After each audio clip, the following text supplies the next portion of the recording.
Shalom and welcome to another edition of Parasha Talk. I'm Rabbi Elliot Malamet in Highland Park, New Jersey, at the Highland Park Conservative Temple Congregation, Anshe Emet.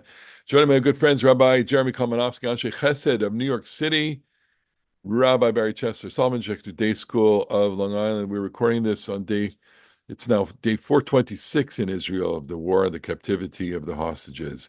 It's a sad week for us here in the United States. And especially in our community, in the Schechter community, the Ramah community, the conservative community, of course, the community in this part of the country. Throughout these months, now over a year, we've been praying for the hostages and talking about them and reflecting and remembering Omer Neutra, who, Barry, you taught at Solomon Schechter in Long Island. He was a student of yours. He was a counselor at Ramah Nayak, the day camp, Ramah day camp. Don't recall if he went to Berkshires, He was at Sprout Lake, Young Judea. Young Judea. And this tells Or us Tell Yehuda, I guess. TY is the older camp. Tell it's Yehuda. very close to us. This is, when Hirsch Goldberg Poland was murdered, that was, a couple of degrees of separation from us. This is, I guess, one less degree of separation from us. Um, Jeremy, you had a chance to go to the shiva today. Just offer a small word of reflection here. It was that they had a public shiva at their synagogue, the Midway Jewish Center, and I know that our friend and colleague Joel Levinson, the rabbi there, has been very close with them and has been, a real source of strength to the Neutra family. Um, my daughter-in-law is a little bit older than Omer, but her younger siblings were uh, a year or two older than one's a year 2 years older, one's a year younger. They played sports together.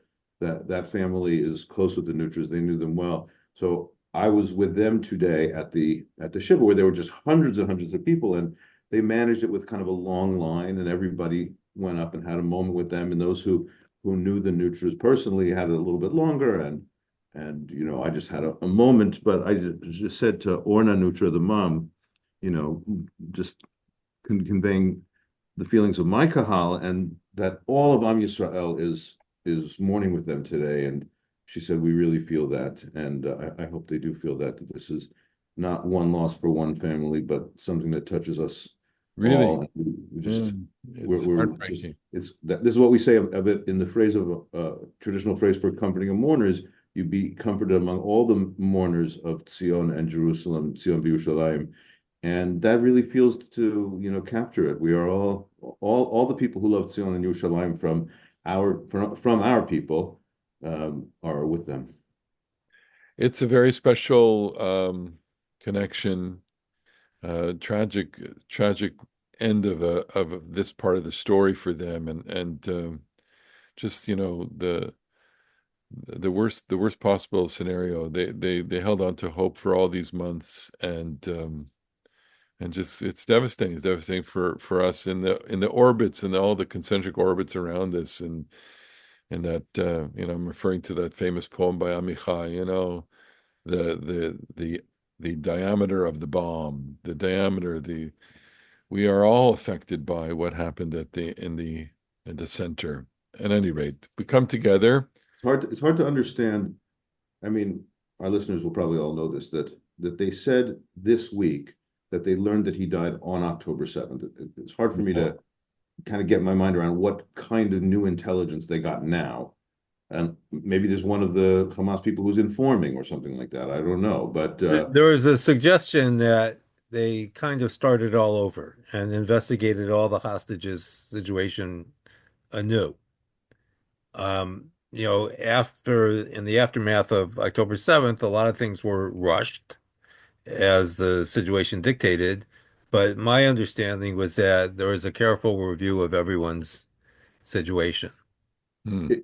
I heard Ronen and Orna Nutra speak on October 7th in the New York celebration, not commemoration. God forbid, not celebration, but commemoration in Central Park.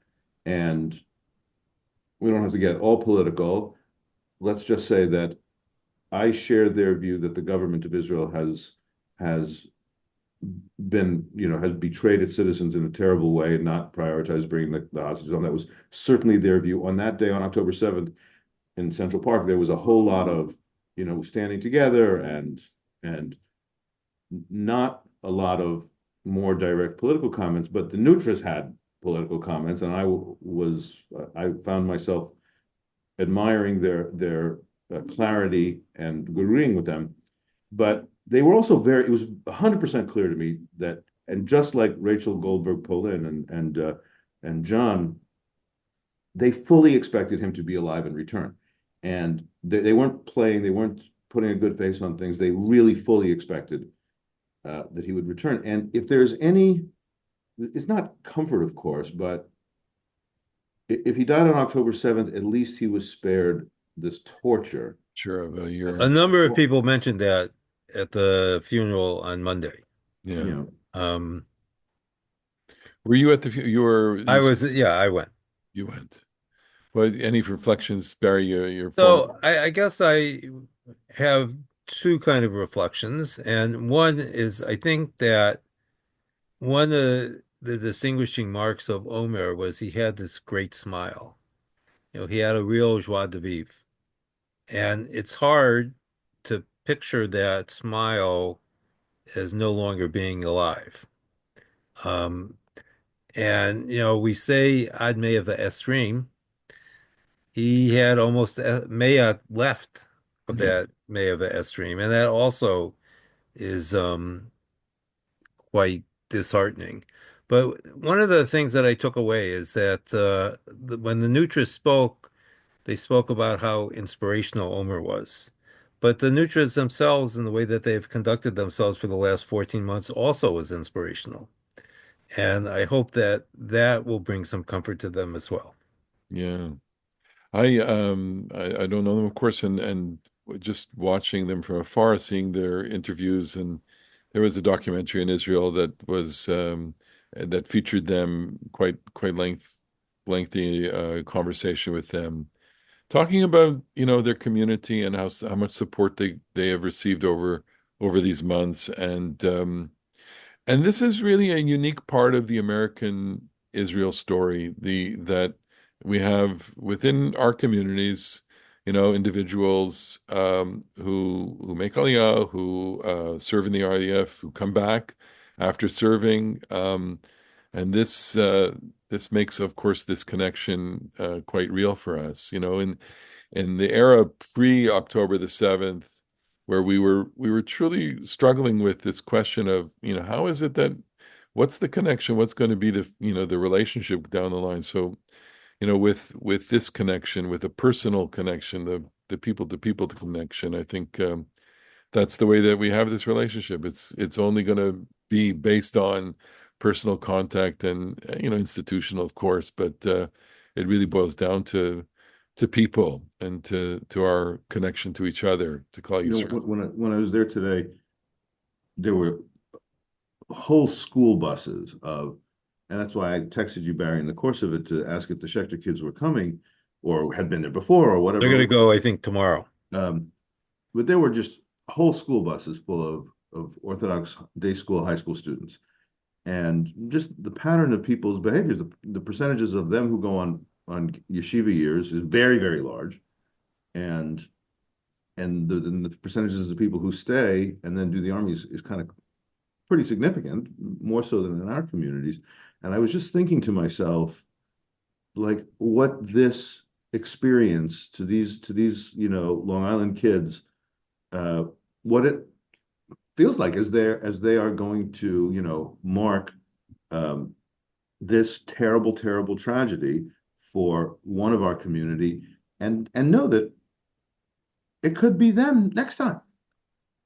This has to be part of the conversation that the kids are having, I suppose, trying to connect here, especially those in the closest orbit to Omer, those of his friends, people he went to camp with and school with, people that are familiar to us, because they intersected with him.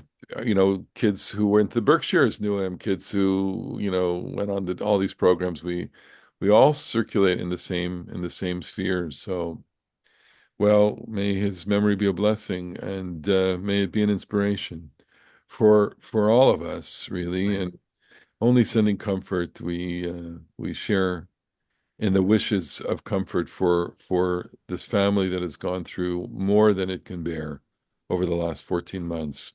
Torah is comfort, and that's our Parsha Vayetzei. There's comfort in the study of the Torah, and Vayetzei is, I want to say, on the one hand, you know, this Parsha, like all the other Parshiot in Breshit, serves up for us so many different puzzles and so many different questions. We have Jacob running away. Jacob runs away, and why does he run away? Well, we have at least two answers for that. He runs.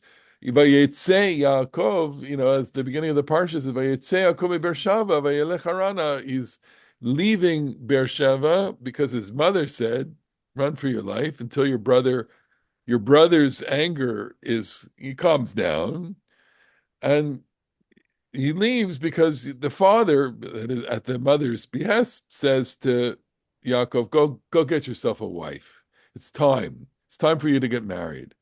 So, are these two different stories? Are they the same story? Are they, how? Well, Go ahead. I would make two comments. First of Go all, linguistically, he's not running away.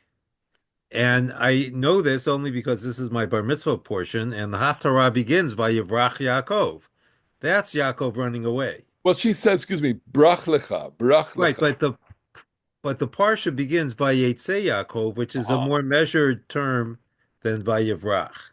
okay. The other thing I would say, the way that you described Yitzchak and Rivka is that Rivka is concerned with Jacob's present.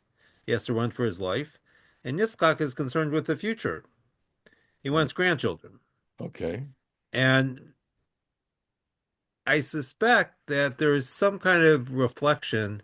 There's this term that Martin Buber coined, a mismeeting, where two people, instead of meeting, they kind of go off in different paths. That there's a lot of that in the relationship between Yitzchak and Rivka, I suspect, that it was not always a meeting of the minds. Uh-huh. And this is a further reflection, I think, on the story from last week, where they were at opposite ends of the spectrum. Mhm. Isaac is determined to bless his son Esau, and Rivka is determined that he bless his son Jacob. So, so can we pause here for a second? Isn't it interesting as a method of Torah study that we're constantly putting these stories in connection with other stories? So here you are, and you're saying, look, we have to link this up and compare it to last week's parsha. We have another scene, a typology scene here. We didn't really talk about this, in our davening before the show, but so we have a well scene, okay, and this well scene, which is Yaakov arrives at a well, and the previous well scene, which is the servant goes and arrives at the well. Is it the same well? We don't know if it's the same well, but they're they're they take place at a well. They're similar there, but they're very different. They're very different, and maybe that's a method also to think. We're comparing and contrasting. That would be the essay question for your high school students, really. Compare and contrast the story at the well between Rebecca and the servant, and Rachel and Jacob. You have what would be the big takeaways there? Well, I think that the male figure is in two different places, right? You Uh, have the servant acquiring a wife for the master, and by design, and Jacob, I think, in an act of serendipity, finding the love of his life at a kind of accidental encounter. so And it makes one wonder if perhaps Leah could have come out, there you go. So right? everything could have ended up differently. Is there's a deep theological question here, which is, did everything happen by chance here? Are did the marriage of Ra Jacob to Rachel happen because of a chance encounter at a well, or is this what God wants? I mean, God is not found in this story. When you think about the servant at the well, Abraham's servant going to, and he's filled with, Baruch Hashem, he's praying, bring her out, and here Jacob doesn't pray at all. There's no prayer, there's no God, there's no nothing. Well, It's he did pray, before when he left the land. okay. So And he promised to thank God if he came back and give him 10%. 10%. Maybe a kickback. I'll kick It back. was a finder's fee. All right.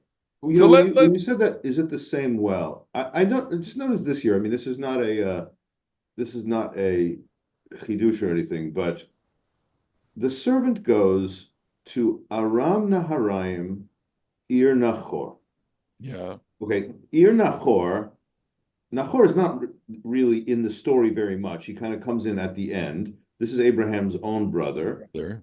His son, uh, uh, Betuel, or his grandson, I guess, Lavan. is Lavan, who has a bigger role.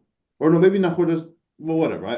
I'm confused a little bit, but this one happens in Padan Aram, because Vayishlach Yitzchak is the end of last week's parsha. Vayelech Padena Harana. Aram, Oh, Lavan ben Betuel Ha'arami. Go to Padan Aram. So the commentators note that Padan might mean a field, or it might mean two. There's two, and Rashi says there's two Arams. There's Aram Naharaim and there's Aram Tzova. So to go to Padana Aram means the according to Rashi there, the region of the two Arams. And when he finally gets here, where does he go? He in Haran. goes to Arza B'nai Kedem, and it doesn't really say either of those words, Padan Aram or Haran. No, it says Haran. The Yeah, first Vayomer Lahem Yaakov, Achai me'ayin atem, they say who are Mecharan. you? Vayomru mecharan anachnu, we are from Haran. And do you know Lavan ben Nachor, not Lavan ben Betuel, but Lavan ben Nachor? Right. They say Yadanu. And lo and behold, V'hinei Rachel bito ba'ayim atzon. Who could have seen that coming? That Rachel is coming with the flock. So I guess they're not quite in Haran. They're near Haran, because the people say we're from Haran. And the best line, Vayishak Yaakov lo Rachel, Vayisad kolo vayef, and he sees her and he kisses her, which is pretty bold, and that would be a Me Too moment perhaps. And then and he bursts into tears. Vayefk. That's just love at first sight. So what kind of tears are they? So that's a great question. Is he crying because he is remembering the story of his mother? Is he crying out of catharsis, or is he crying because now, having run away from his brother, he's reached sanctuary?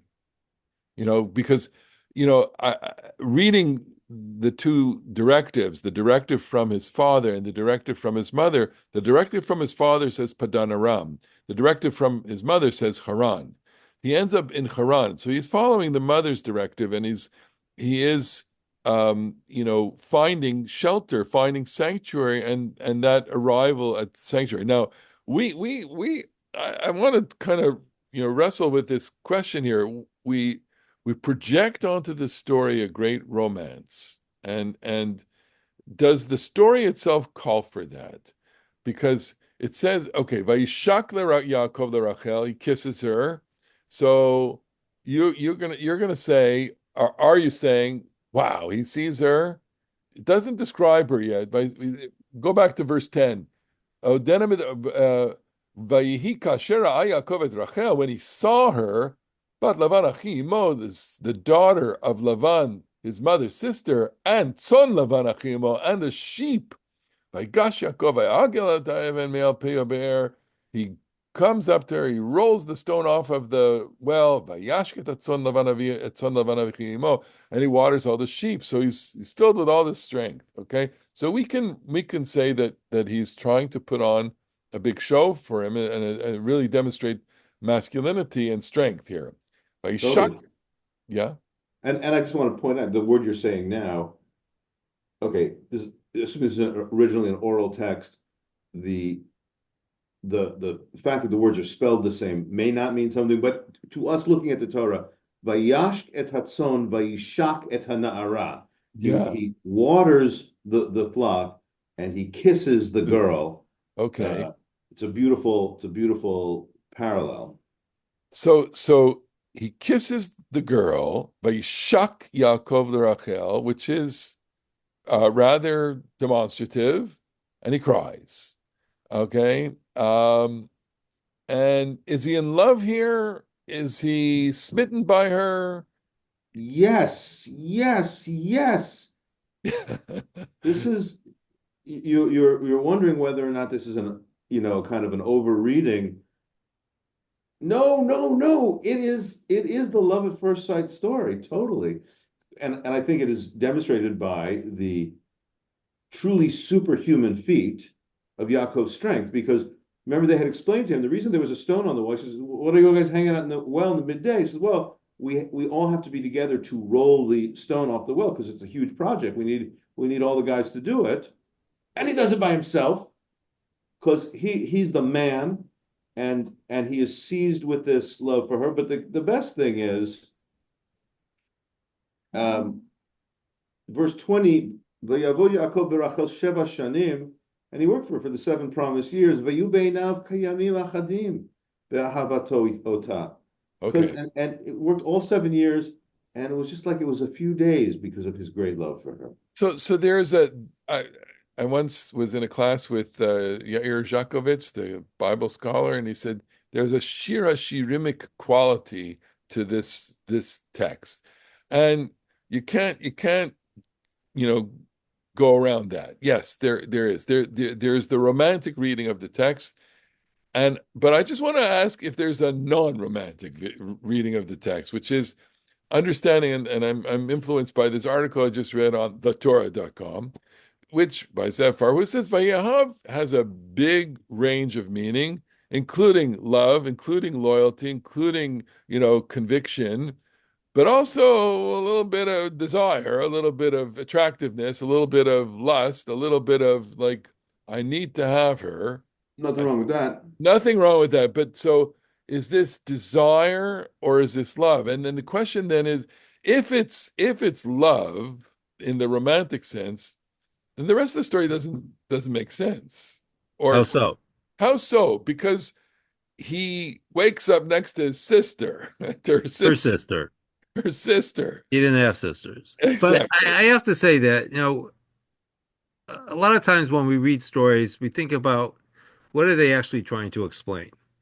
And one of the things that the story has to explain, I think, is why is Yaakov in Padam Aram Haran for 20 years?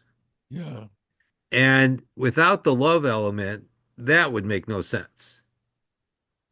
So the plot device of the deal, that's 7 years and then another seven. It requires something that, why would Jacob do it? yeah. He's not quite the businessman yet that he becomes at the end of next week's part, or I guess the end of this week. Um, but I think that it's part of what drives the story is this romantic thing. And the other thing that occurred to me when we were talking earlier is this must be an excruciating story for Leah. So Jacob works 7 years for Rachel, and Leah gets substituted, and Jacob, of course, is angry. And Lavan says, spend a week with her, then you can marry Rachel, and you'll work for another 7 years. And So where does that leave Leah? it leaves Leah terribly forlorn and destitute. And she, every time she has a child, she will hearken to that. She will, express that in the names of her of the sons that she gives birth. Well, but also in the names of God, Okay. right? She invokes God's name when she names the number of her children.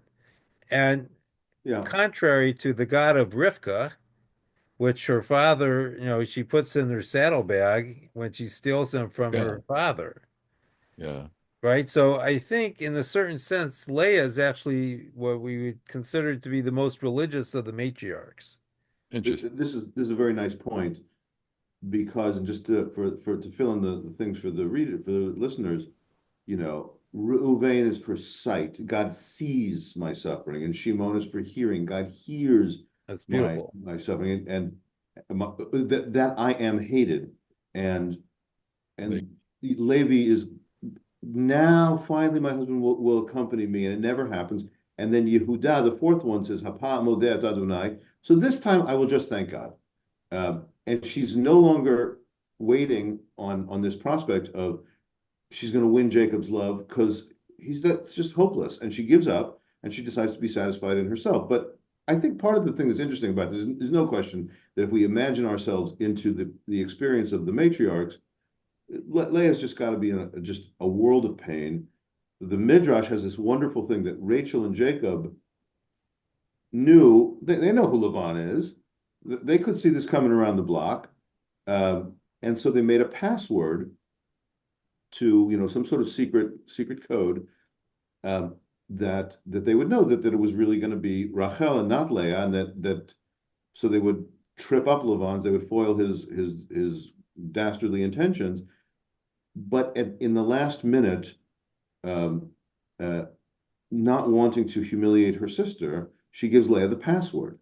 So this is an act of incredible generosity, lovely, and that's got to make her feel worse. It's got to make the individual character Leah feel just like absolutely terrible. There was no reason that her husband ever wanted to marry her, and it was only because he was tricked into it. And she does have the one thing that is pretty important to the Torah, which is fertility. So, yeah, her sister has the love, but her sister is so miserable in her infertility that she says, "I want to die." And Leah says, "Listen, I've been frustrated emotionally, but I've got other blessings too in all these children." it won't be till next week when we read about Rachel's death and she dies in childbirth, and Yaakov is quite bereft by this. But along the lines that you said, Jeremy, do you think they ever do you think the marriage with Yaakov and Leah ever gets to a certain place? Do you ever? Well, let's just say there is one particular fact that it remains a salient fact in our people's history to this day. Which is Sham kavarti et Leah. Sham kavarti et Leah. Uh, Adam and Eve, Abraham and Sarah, Isaac, Rebecca, Jacob, and Leah all lie together in the Me'arat Machpelah, in the ancestral grave in Hebron. So, we of course venerate Kever Rachel. It is an insane place. If you've been there recently, the separation fence literally curls just around Kever Rachel. It is an ugly, ugly piece of this long conflict that we have in the West Bank. But we venerate that place. But if we're telling a story, if the graves tell a story of ancestral, you know, Connection. connection, it's Leah who's there and not Rachel. So that does say something. Maybe there was some kind of not right. I mean, look, they also had six children. He also fathered Seven, seven Seven, yeah. from her. 6 sons. So they must have had some relationship. I mean, it wasn't completely I loveless. mean, he Well, hated her. He hated her, but he didn't hate her. but we were talking before we began recording about the Samuel story, actually the story of Samuel's Yeah, parents, good point. Elkanah and Hannah. And what Elkanah offers Hannah is love, and Hannah wants fertility. And so fertility trumps love. And I think that's part of the message in this story too. Whatever love Yaakov may have had for Rachel, Leah made the more essential contribution to the people. Well, fertility is the blessing, and this already goes back all the way to Breshit, to the first parsha. Fru urvu milu et haaretz, the vayivarech. That's the essence of the biblical blessing is to be fruitful, is to produce and to reproduce. And so within these stories, the the fact that these women at various points are not able to reproduce and take that responsibility and understand that it's them, uh, is seen theologically as being hidden from God and being not blessed. I mean, it does raise, these, and of course, many people today, refer back to these archetypal stories with infertility, women infertility in the Jewish world. They summon these characters for strength, resilience, and for the solutions. And we have today, medical interventions that make this possible, make fertility possible after infertility. Um, and so we have this in the parsha, the proliferation of Jacob's family. All the children are born in this parsha, um, and the relationships that exist between Jacob, Rachel, and Leah and Lavan. This is there's quite a lot of plot material that's in this parsha that it really is compressed here. Um, and we didn't even get to the breakup, that they're going to Yaakov is going to he starts this parsha running away or leaving Beersheba. He ends this parsha going back into the land, um, and coming back. Let's just go back to the beginning. We'll just end with the beginning, which is the dream, that he has, or the he sees the ladder, the sulam, mutzav artza v'rosho magia shemaima. It is reaching heaven, this either ziggurat or ladder or stairway to heaven. And he says this, well, he'll say it next week, but he says, "Ma nora makom hazein zakim beit Elohim v'zeh shar shamayim." He knows that he thinks that he's at the gates of heaven, and to have that, the thing, he's got nothing here. This is what always kind of strikes me here is, if he's sent to find a woman, he doesn't have anything. He doesn't, like, his his grandfather's servant came with a whole train of camels and jewelry and clothing. And what does he have? He barely has a canteen. He barely has a sandwich, And the other piece is he also doesn't have a story. Because you can't imagine that he's going to show up at Lavan saying, I got kicked out of my house, so you're my family now. Well, maybe he does say this. This is the other reading that I was trying to share, which is when he comes to Lavan and says, I'm a fugitive, and here's why. He confesses to him the reason. The reason is because he cheated his brother. And Lavan knows this now. This is information, and that makes what Lavan does to him all the more poignant, because it's comeuppance. It's totally. In our place, it's not in our place. We don't give the younger before the older. That's right. But Jacob will, exactly as you're pointing out. I mean, the one way to read these stories is not like you start at the beginning of the Torah and roll forward. Every Jew who has ever read these stories, so to speak, already knows the whole Torah. So you know that he's coming back next week in great abundance, and he's going to give Esav, whatever, 20 female camels and 10 male camels and 40 female donkeys and 10 male donkeys, whatever these extravagant amounts are.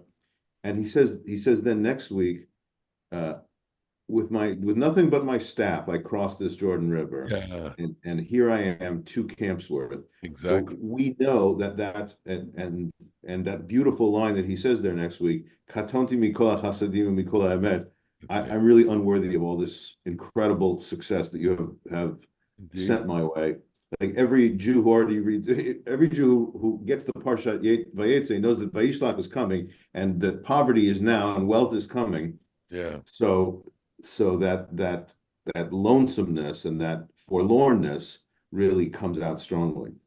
Well, just as Jacob will be back next week, so will we. We've reached the I don't end know of if I will be. We have to figure that one out.